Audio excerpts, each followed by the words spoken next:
Hey everybody, Rob Maurer here, and today we're doing a little bit of a hybrid episode. We're going to be doing the first portion live, and then we'll get into more of the normal formats because I'm having to re-record because as I was recording, we got a huge update here on Elon's stock sale status. So we did get SEC filings, Form 4s today from Elon. As you can see, as that has happened, the stock has risen after hours after a successful day today, up 4.3%. to close at 1,067.95, not 670 yet. And then after hours rising by another $25 per share as I'm recording here. What I had originally said in my original intro is that I was a bit surprised by the strength today because there is still that uncertainty looming on if Elon had completed the sale or if that was still ongoing or what the deal was. So kind of the same stuff that we had talked about on Tuesday. But anyway, that doesn't matter now because after hours we do have an update on that. You can see here on Tesla's IR page, 2 Form 4s being filed. So if we click and look at those, we can see what the transactions here are. Obviously, these are for Elon Musk. And we can see that he acquired, so you get the little A symbol there for acquired, 2.15 million shares. And we can see down here that is from exercising his non-qualified stock options. So the pool of options that we've been talking about earlier this week. So obviously that was 22.8 million. This is only a small portion of that. And these are for transaction dates of 11/8, so November 8th. And that is Monday. So as we've been talking about, Form 2, you've got 2 days to file it. We're now 2 days past Monday. So we're seeing the Monday transactions here tonight. We should see transactions, if there were any for Tuesday, which obviously we suspect that there were. We should see more Form 4s for those transactions tomorrow. And we could see quite a few of them because this was a little bit confusing at first. The Form 4 is limited to, I think, 30 or 50 transactions. Yeah, 30 separate transactions per Form 4. So we got 2 of them here and it was a little bit confusing at first. We'll probably get a bunch more tomorrow if there were more transactions. Anyway, 2.15 million shares here acquired. That's what the A means. Then you can see all the disposed lots here. So those are the Ds. And across this first Form 4, there's 257,000. And then we get this second Form 4, and you can see just a bunch more disposals, anywhere from a share price of 11.35 all the way up to 11.96 is what the lots were here. And the total disposed shares were 934,000 across the 2 Form 4s.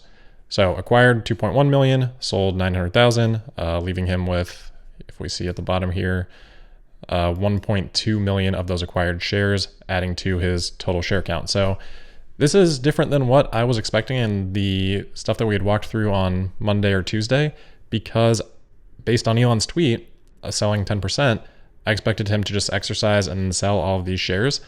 If he ends up exercising and only paying the tax, only selling the shares he needs to pay the tax burden, that's actually going to only sell about 7% of his shares, and he's going to end up, like we talked about, basically buying more stock with cash that he could have just had as liquidity, which would actually be very bullish for, the company if Elon is choosing to use his cash in that way. So I'm a bit perplexed on how this all ties in with the Twitter poll and the selling 10% logic, because like I said, it's only going to be 7% if he ends up just selling the taxable portion, which is what it looks like he's doing here so far. But again, this is just a small part. But I expected Elon to be selling all of the exercise shares, and this is enough to show us that is not what is happening, at least with this chunk. So we'll see. We should get a lot more clarity on this tomorrow, but it looks like Elon may not actually end up selling 10%. As we talked about, we didn't really know exactly what 10% meant. Could have meant 17 million shares, could have meant 25 million shares. And here, Elon only selling, 900,000 so far. So I'm sure we're going to see more sales tomorrow, but it's looking like maybe it's not even going to actually even end up at that 10% level. Hopefully that makes sense. I know it's a little bit confusing, but the other thing that's kind of interesting here is that this is from a trading plan that was previously adopted on September 14th. So this is not something that Elon decided to do over this weekend. It was pre-planned. These particular sales were We'll see if that's also the case tomorrow. If we get a new Form 4, Elon could have canceled these, if something had changed. But this was, pre-planned as of September 14th. So like we talked about, Elon maybe just putting that poll out there to kind of help guide the narrative. But yeah, so I think the biggest thing for me on this is that it looks like he's not planning to completely sell all the shares that are being exercised, even though the tax burden wouldn't have changed. If he had decided to do that, it would have just been basically the decision between cash or putting the remaining cash in Tesla stock. And it looks like with this lot, at least, it's going into Tesla stock. So I think that covers most of what I wanted to say on the Form 4s. And like I said, this will be a hybrid episode, so we'll carry this into kind of the rest of the news for today. I doubt this had too much impact on the stock today, but Tesla did get a price target increase from Bank of America analyst John Murphy. They've raised their price target on Tesla from $1,000 previously to $1,200 now, with the hold rating on the stock still. I don't have the note, so not a whole lot to share on it, but I did find one snippet here kind of amusing. It says, quote, "In fact, on our revised price objectives, our analysis suggests that a 10% dilutive equity raise for Tesla could fund 40 plus incremental plants and 10 million plus units of capacity, which would make Tesla effectively the largest global automaker," end quote. So he's just noting that with Tesla's $1 trillion market cap, they could raise $100 billion with just 10% dilution. I just found the 40 plus incremental factory thing there to get to 10 million units to be kind of funny. That would only be 250,000 vehicles per factory. So I really don't know where that number is coming from. I guess maybe an average for legacy automaker factories or something like that. But obviously Tesla is well beyond that with both Fremont and Shanghai, and probably looking at more like 2 million eventually from Texas and Berlin. Tesla doesn't need 40 more factories to get to 10 million per year. They probably need like 2 or 3.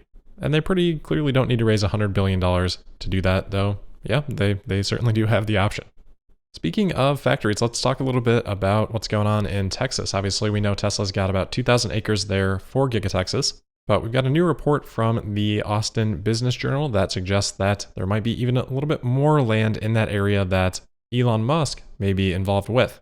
So their article is paywalled, but Teslarati's got the details here as well. And basically the situation is that Travis County public documents have disclosed that Horse Ranch LLC has purchased 620 acres of land right near Giga Texas.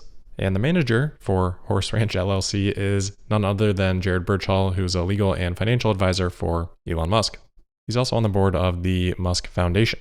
So presumably Elon is involved in this, and though there is a bit of a discrepancy on whether this is 300 acres or 620 acres, the Austin Business Journal does point out that if this is indeed Elon Musk land, then across different enterprises, Elon would have control of an area there in Austin that's 3 times the size of downtown Austin. So the footprint here is just huge. We've, of course, been talking a lot about Elon selling stock, and it seems like he does want cash right now for some reason. Seemed like today he was maybe hinting at that being SpaceX related, but of course we've heard him joking or not joking about potentially starting an Institute of Technology and Sciences there in Texas.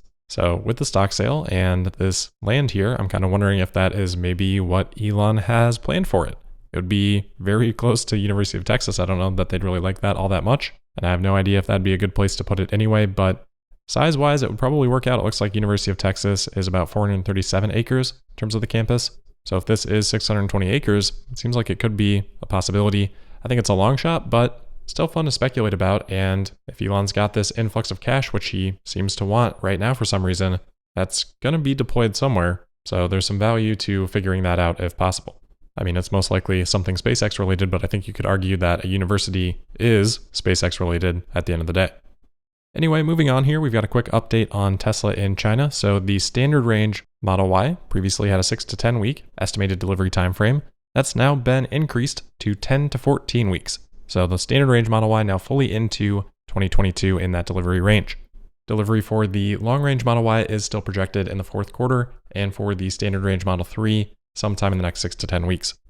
All right, next up, a lot of the news today was focused on the Rivian IPO. So of course, we've been talking about this the last couple of weeks. This did finally happen today, and it really shot up. So Rivian closing today at just over $100 per share after IPOing at an already increased $78 per share versus the 57 to 62 range in their initial S1 filing. From what I can tell, they've got about 862 million shares outstanding. I wasn't super confident in that number last time we talked about it. It didn't match up with some other reporting, but that's the number I'm seeing. Anyway, that would put the valuation at around 86 billion, which is a lot for essentially a pre-revenue company. A lot of people have asked if I have invested in it. I have not. I won't, at least at this valuation. Certainly could end up being a good investment. RJ Scaringe, CEO, today was out saying that they target 1 million, at least 1 million vehicles by 2030. I don't know what kind of earnings power that gets them. Maybe best case, $5 to $7 billion a year. Just rough math there, but that would mean they're trading at, 20 times 2030 earnings with a whole lot of execution risk remaining. Certainly if Tesla hits the targets that they have set out, they're trading at much less than 20 times 2030 earnings. And Tesla's actually got a track record and proven results already. Rivian does not. Doesn't mean it can't end up being a good investment, but certainly isn't something that is calling me to pull my capital away from Tesla. Next, we've got an update from BMW. This one's just kind of been sliding off the notes page for a couple of days as we've had a lot of other pressing topics, but we've got a bit more time today.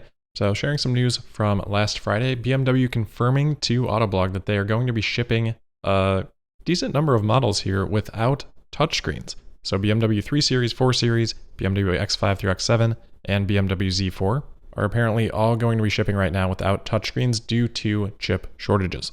Apparently with this, BMW is giving $500 off the price of BMWs that don't have the touchscreens, which it is a little bit different if you're working through a dealership and you're picking up a car that you can see doesn't have a touchscreen, but I would guess some of those customers probably did order their cars and come to find it without those touchscreens. If Tesla did something like that, obviously touchscreen is more important in a Tesla vehicle, but something comparable for Tesla, they would just get blasted in the media endlessly. And yet we didn't hear too much about this problem for BMW, but anyway, it just goes to show that the chip shortage is still definitely an issue and I think offers supportive evidence against the case that automakers are, embellishing the chip shortage to cover low demand. If BMW is shipping these cars without touchscreens, pretty clearly the problem is supply chain related rather than demand. And just to be clear, that doesn't mean that demand is not also an issue, one that will continue to become a bigger issue very quickly. Still doesn't look like it's the primary constraint right at this exact moment. All right, next here we've got an update out of the COP26 climate conference. We haven't really talked too much about that, but an interesting update from that today. A group of governments and automakers, some others, have signed an agreement to transition to 100% zero emission sales of new cars by 2040 globally and by 2035 for so-called leading markets. May not really mean a whole lot though, because notably absent from the agreement were China, US, Germany, South Korea, Japan. It's a pretty big chunk of the market from those 5 countries there. And then top 2 global automakers, Toyota and Volkswagen, also absent from signing.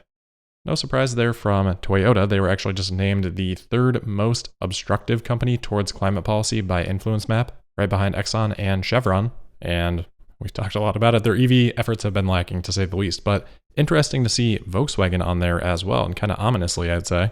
Because as we know, Volkswagen tends to talk a lot about their transition to EVs.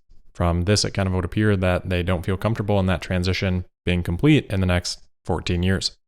Next here, we've got an update from Nvidia. This was from yesterday. They held their GTC event, just talking about kind of new products and product development and things like that. Whole bunch of different stuff, but one of those things that they talked about was their efforts in autonomous driving, and they gave a status update on their Hyperion 8, which isn't new. We already knew about this. It's their productized autonomous driving stack, essentially. But they shared a few more details on it, including some specifics on the actual parts involved, and they gave a timeline for it. So they said it's available to buy now for 2024 vehicle models. All right, last item for today, just a quick update out of Australia. The Prime Minister has announced a new 250 million Australian dollars, about 185 million US dollar plan for the build out of at least 50,000 EV chargers and hydrogen fueling stations. We'll see what the split is on that, but pretty decent chunk of change there for charging stations. So nice to see that for Australia. That'll really wrap it up for today though. So I hope the episode format here wasn't too disorienting, and we'll look forward to hopefully another Forum 4 tomorrow to get a little bit more clarity on the Elon stock situation. But until then, thank you for listening. Don't forget to subscribe and sign up for notifications. You can also find me on Twitter at Tesla Podcast. And I'll see you tomorrow for the Thursday, November 11th episode of Tesla Daily. Thank you.